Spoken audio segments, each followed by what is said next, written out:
গতকাল সন্ধ্যার আগে আমি দেউতলা বাজারে যাব আমার দোকান খোলার জন্য। ইতিমধ্যে আমি একটু দোকানে চা খাইতে গেছি। চা খাওয়ার সময় ওই আমার দোকানে আমার চাচাতো ভাইয়ের ছেলে ও ওইখানে বসে মানুষের সাথে আমার আব্বারে গরু চোর মোর এইডে সিডে বইলে গালাগালি দিতেছে।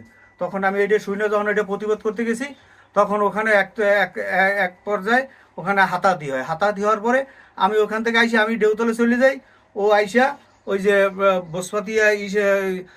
বসপাতিয়া চলে যায় একটা মোটরসাইকেল নিয়ে যাইয়া ওর যে মামা শ্বশুর সবুজ শেখ, এই সবুজ শেখের কাছে গেছে। সবুজ শেখ আবার ওই জায়গাতে নিয়ে গেছে পিরিজ বর্মের কাছে।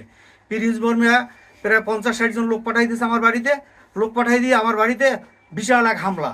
আমি বাড়ি না, আমার বাড়িতে আমার ছেলের বউ, আমার এই বোন, তারপর আমার শাশুড়ি, আমার আম্মা, এদেরকে পিঠেই পাঠাই আমার বাড়ির সব তছনছ করে দিছে। আমার স্ত্রীর গলায় স্বর্ণের চেন ছিল, আমার ঘরে স্বর্ণের জিনিস ছিল, এবং আমার ওই যে আমার বিরিপ কেস ভাইঙ্গা আমার শাশুড়ির 40,000 টাকা ছিল, সেই টাকাগুলো নিয়ে গেছে। এখন এই আমি একটা সুষ্ঠু বিচার চাই। মামলা আসামি দিছি 2 জন, আরও অজ্ঞাত আরও আসামি আছে। সব আসামির নাম জানি না। এগুলো আমরা পুলিশ তদন্ত আসলে এগুলো আমরা সব পুলিশকে করবো আর ইনফর্ম করবো।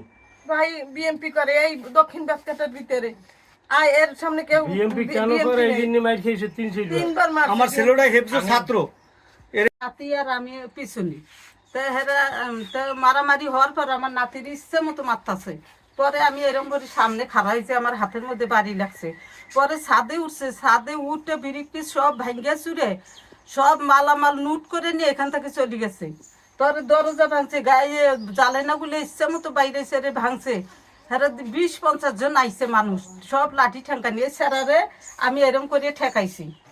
আমার মাথার উপর দিয়ে বাইরে যে সাপন লাঠি রড নিয়ে আসি, কোদালের আসারি বাড়ির মধ্যে হেও ভাই নিচে